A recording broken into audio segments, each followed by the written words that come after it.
On today's episode of Locked on Wild, it's clear Brock Faber will be a potential captain for this Wild team at some point down the line. But right now, could the Wild take a little bit off his plate? Hey, this is Matt Boldy, and you're listening to Locked on Wild. You're Locked on Wild, your daily podcast on the Minnesota Wild. Part of the Locked on Podcast Network, your team every day. What's happening, everybody? Welcome into another episode of Locked on Wild, your daily Minnesota Wild podcast. Part of the Locked on Podcast Network. We are your team each and every day. We thank you for making Locked on Wild your first listen each and every day as well. Make sure you hit subscribe on YouTube and your favorite podcast platforms so you don't miss out on any new episodes throughout the week. Today's episode of Locked on Wild is brought to you by Game Time. Download the Game Time app, create an account, and use code LOCKEDONNHL for $20 off your first purchase.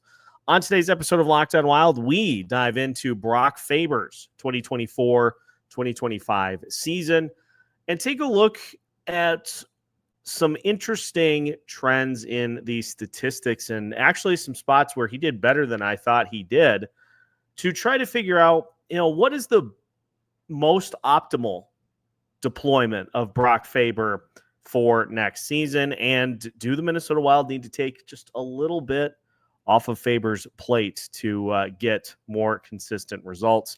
My name is Seth Toupal, host of Locked on Wild, host of Seth on Sports, and credentialed media member.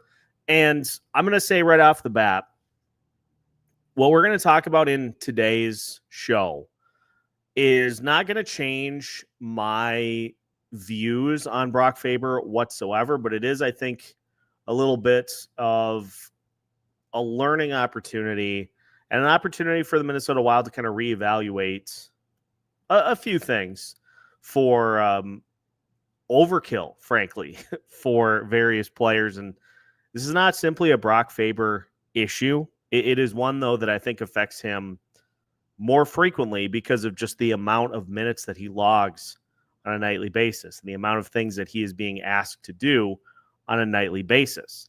I think there's an opportunity for the Minnesota Wild here, and with the expectation on a couple of young players to step in defensively and be able to help out, I think by simply making a couple of tweaks that the Wild can get a little bit more effective play from Brock Faber in key areas. All in all, Brock Faber, I think he's a fantastic player. I think he is going to be a key piece for this Minnesota Wild team for the next decade plus. He has future captain written all over him. It doesn't change any of my feeling as to how important Brock Faber is to this franchise. But if you look at some of the numbers from this season compared to his rookie year, we might just be asking a little bit too much from Faber. All told, Brock Faber had 10 goals and 29 points in the 2024-2025 season. He had 2 power play goals, 8 power play assists. He played a career-high 25 minutes, 32 seconds of ice time per game. His shooting percentage was 8.1%. He took fewer shots than his rookie year, 124 total shots compared to 136 in his rookie year. He actually had more shot attempts this year than he did last year. So fewer shots got through, but he scored on more of them. He blocked 115 shots. He had 36 hits, 29 takeaways, 109 giveaways in 78 games.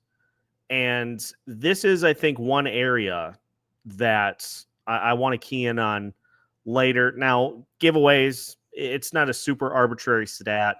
And in some ways it may be trivial, but it's going to paint my point that we'll talk about in segment 2, I think, pretty effectively. Faber was, for most of the season, the top power play quarterback for the Minnesota Wild. He plays on the penalty kill. He's one of the top defensemen on the team. There is no shortage of things that Faber does regularly for this Wild team. From a point shares perspective, his offensive point shares dipped this past season to 1.5. His rookie season, he had 2.8 defensive point or offensive point shares. His defensive point shares improved from 4.2 to 4.4, but his total point shares dipped to 5.9 compared to 7 last season. Faber's Corsi numbers for this past season, and Corsi numbers don't mean a ton for a defenseman. 46.4 this past season. His on-ice goals for in all situations this past year was 87. His on-ice goals against in all situations was 95 this year. 111 on-ice goals for last year. 118 goals against last year as well. And if you look at what Faber did in the playoffs as well, no points through 6 games. He had 4 shots on goal. He had 15 shots blocked in the 6 games. So that's interesting. He had 25 total shot attempts in the 6 games, which is substantially higher than in his rookie playoff campaign. He had 4 hits, 12 blocks, 2 takeaways, 8 giveaways in the 6 games for the Wild against Vegas. And just looking at his usage amongst the rest of the Minnesota Wild players and where some of his statistics happens to land amongst the rest of the team, his shots on goal were 7th on the team with the 124. His total points were tied with Joel Eriksson Ek for 8th on the team.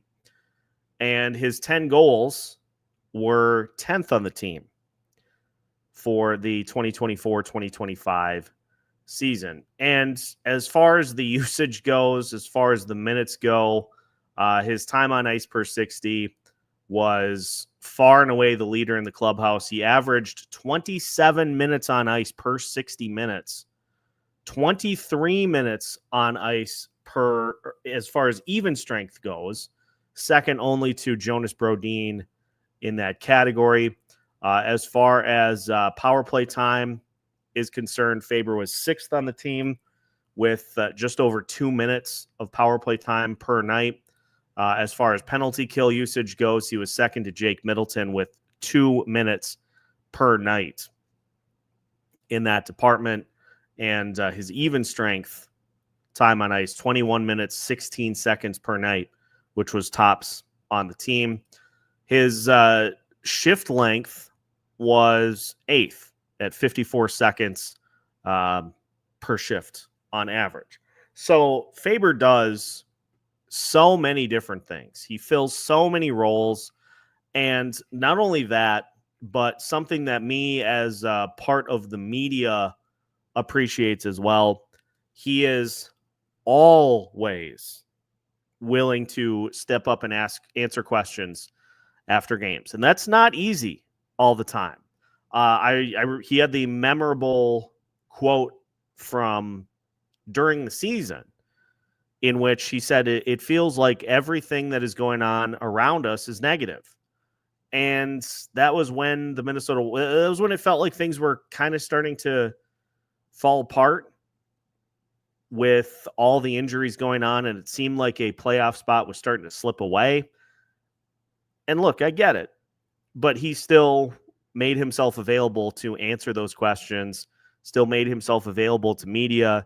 Him and Matt Zuccarello, I think, were the most, it just seems like they're the most frequent players to answer questions, whether the team was winning, whether the team was losing. It seems like they were always available.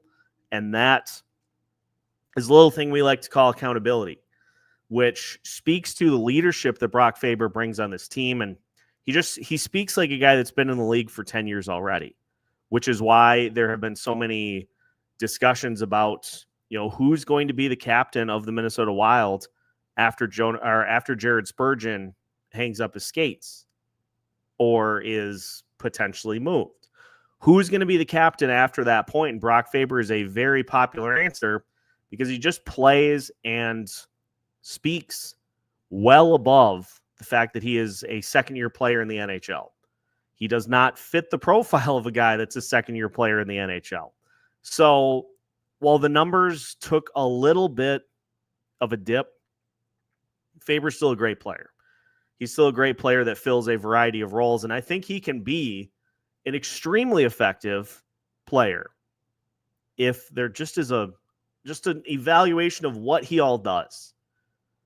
And let's maximize a couple of spots, and let's maybe take a couple of areas where, do we have other players that can fill other roles to maybe just take a few minutes off on a nightly basis? We'll talk about that as the show unfolds. We, of course, are going to get to our grade for Faber, and we'll discuss all of that plus more as we continue today's episode of Locked on Wild after this. Today's episode of Locked on Wild is brought to you by Game Time. Have you ever decided at the last minute to head to a ball game with friends or family? Maybe it's game day and you suddenly realize that you want to be in the stands. That's exactly where Game Time comes in. It's the easiest way to grab last-minute tickets without the stress. With the money you save on tickets, you can splurge on food, drinks, merch, or even invite a bigger group to come with you. Game Time makes it possible. Game Time makes buying tickets fast and simple. Prices on the app actually drop the closer you get to first pitch.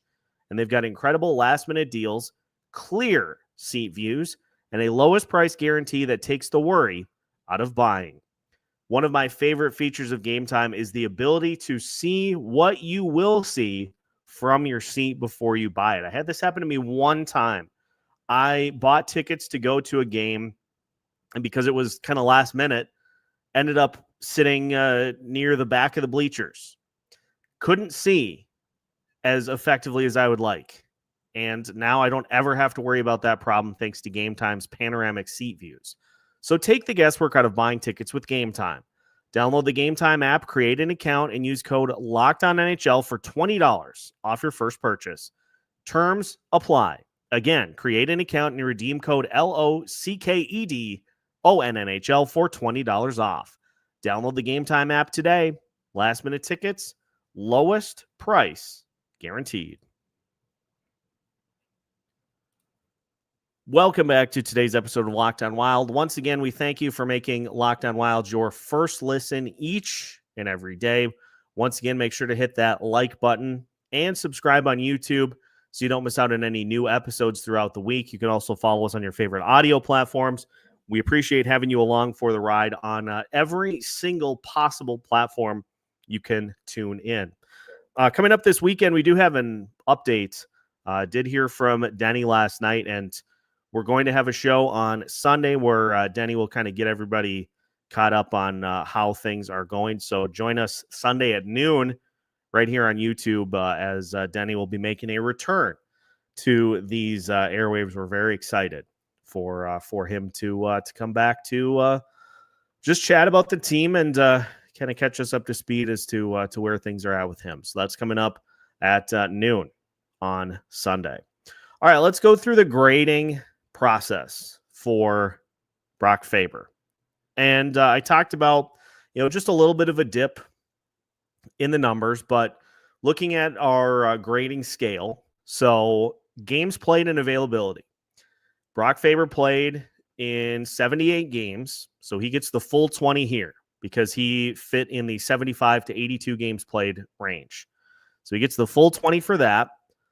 As far as on-ice impact goes, for defensemen, Faber's going to pick up 10 points here out of a possible 15 because he falls in the 25 to 39 points range for a defenseman. So he gets 10 out of 15 there.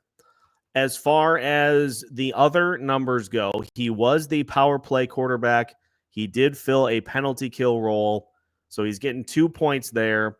As far as his expected goals for percentage, his Corsi for percentage, those numbers actually both slightly below average. So Faber's not going to get the bonus points in those categories And as far as the wins above replacement goes, he does get that bonus point. So Faber's going to end up with 13 out of 20 in that capacity. Now, as far as importance to the team and role goes, it's 20 out of 20 here. He is a core piece of this franchise from a defensive standpoint and has future captain written all over him. So he is a very, very integral piece of what the Minnesota Wild are going to do, especially on the defensive side as we move closer and closer to the potential end of tenure for Jared Spurgeon and Jonas Brodin. Him and Zeev Buium are going to be the next faces of the defense for this franchise for the foreseeable future. So Faber gets the full 20 for importance to team and role. As far as consistency and clutch go, this is where I think a little bit of the ding is going to come. Faber, from an offensive perspective, he had a couple of cold stretches during the year. And in the playoffs, he was pretty quiet. But the thing that really stands out to me from Faber's game this year is just the amount of turnovers. And that's not really something defensively that, it's not something that factors into your game as much. But I think in this case, it stood out as the season wore on. And ironically enough, the defensive numbers actually are better this year than they were last year. Brock Faber and Jake Middleton played to a goals against per 60 minutes of 1.71, which was one of the best marks on the team in 945 minutes. They were responsible for 27 goals against in 5-on-5 play. And last year, that combination was responsible for 38 goals against. Brock Faber and Jonas Brodin, they were responsible for, in 403 minutes, 2.38 goals per game, which is a little higher, but that's 16 goals against in that instance. If you want to look at Faber's goals for and goals against, in his rookie season, he was responsible for 66 goals for and 65 goals against in 5-on-5. This past year, it was 48 goals for and 50 goals against in 5-on-5 play. So a dip in both the goals scored and a dip in the goals against. So it just was, and I think that speaks to, with Faber being the only defenseman other than Zach Bogosian that played, and John Merrill, that played over 70 games. I mean, you look at the numbers, Jake Middleton played 67 games. Jared Spurgeon played 66. Declan Chisholm played 66. Jonas Brodin played 50 games. Faber, in all those instances, was asked to be the number one. He was asked to be the top dog defensively when those guys were out of the lineup. And in many cases, they were out of the lineup at the same time. And it feels like there just was too high of an ask. And that led to some of the numbers kind of coming apart late in the season that he put out on the ice. So as far as consistency and clutch goes, we are going to go with a 9 out of 15 here. And as far as bonus points goes for game winners, playoff heroics, or regression under pressure, we're just going to keep things at we're just going to maintain things with a 0 there. So 9 out of 15 after a 20 out of 20. So you look at the final category for Faber, the growth, intangibles, and storylines. It's interesting here because I want to give Faber more points because we saw the growth. Even though the growth, even though the game took a maybe half to a quarter of a step back, he owned it. He owned it all season. I can't really knock a guy for doing that. And it's not like he's got major things that have to be worked on to get himself back to where he was his rookie year. I think a lot of that is stuff that's not even necessarily his fault or in his control. But the fact that he owned up to it every single night is something that makes me want to give him full marks for. So on a scale of 15 points for eye test, narrative, and development curve, I am going to give Faber another 9 here. He was steady. He was a steady presence. Had some dips here and there, but without Kirill, Kaprizov, Jirieck, and others in the lineup, who didn't? Pretty much everybody on the team had a rough go of it in those instances. So all told, 9, 18, 38. As far as the on-ice impact goes, Faber gets another 10 points there, so that's 48. He gets to 51, 71, and I think another 10 points puts him in the 81, which gives him an 81 for the season, which puts him in the elite and reliable tier of this grading system, which I think is 100% accurate.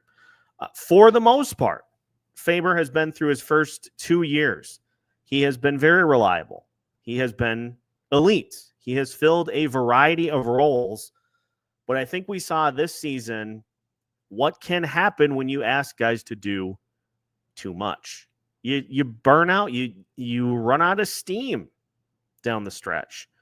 And so it's not necessarily a Brock Faber issue as much as it is the Minnesota Wild's needing to find other outlets to be able to take some of these minutes off the table.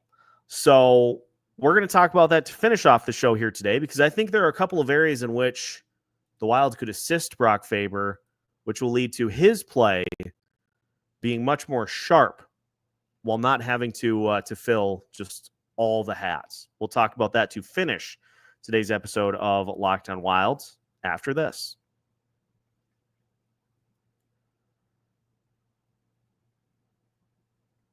Final segment of today's episode of Locked On Wild. And once again, we thank you for making Locked On Wild your first listen each and every day. Again, make sure to like and subscribe so you don't miss out on any new episodes throughout the week now that we have hit the 3,500 mark on YouTube. The next goal, of course, is 36. And we're already on our way to making that happen. So appreciate all those who have already subscribed, and look forward to new subscribers that will join us here all throughout the offseason. So Faber gets an 81 out of 100.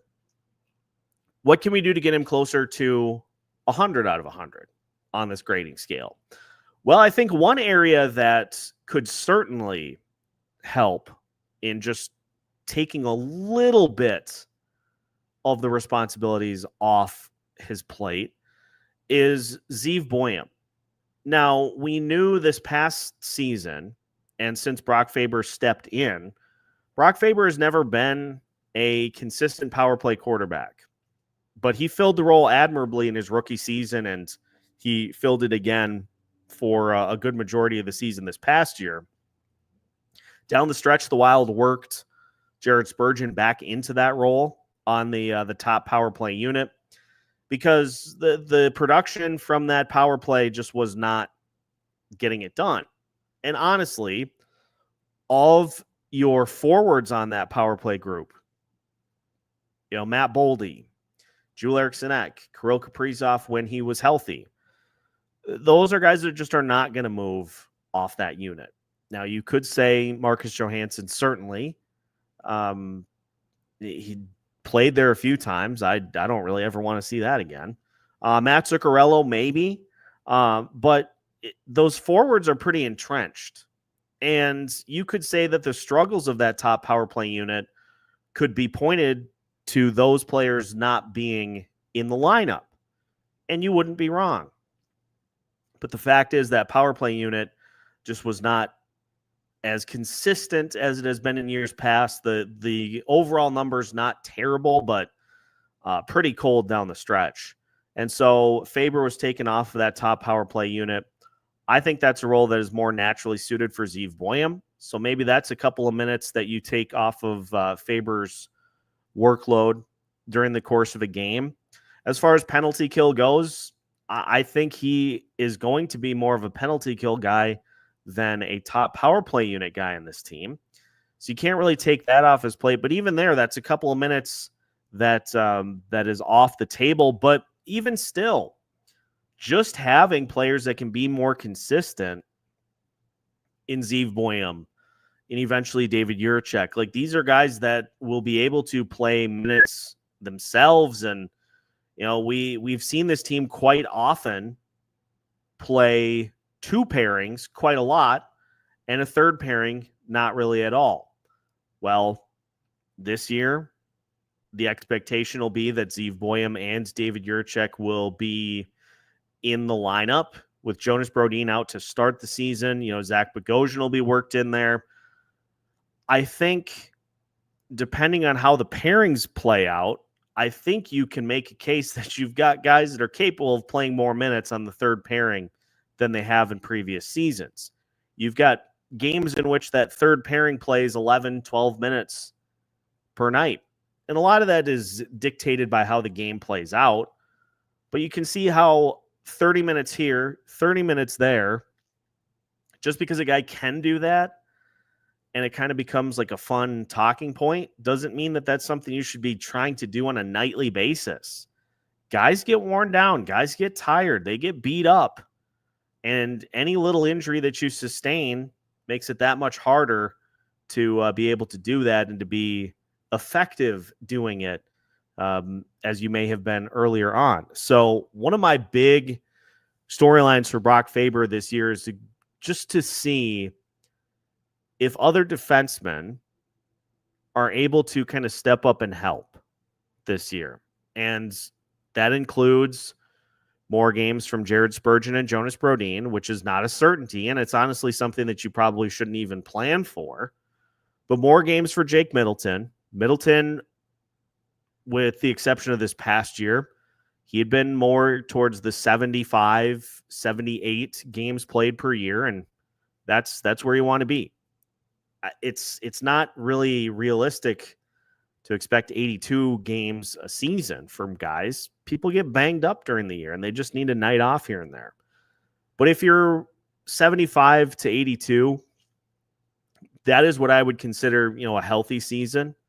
So if you can get closer to that from Middleton, if you can get effective play from Zeev Buium, if you get solid play from David Jirieck, if you get those guys making strides to step up towards the top of the defense, maybe that helps you take a little off the plate of Jonas Brodin and Jared Spurgeon too.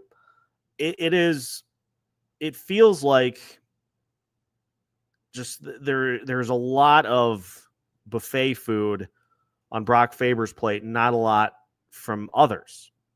Feel free to grab that plate and to take a little off.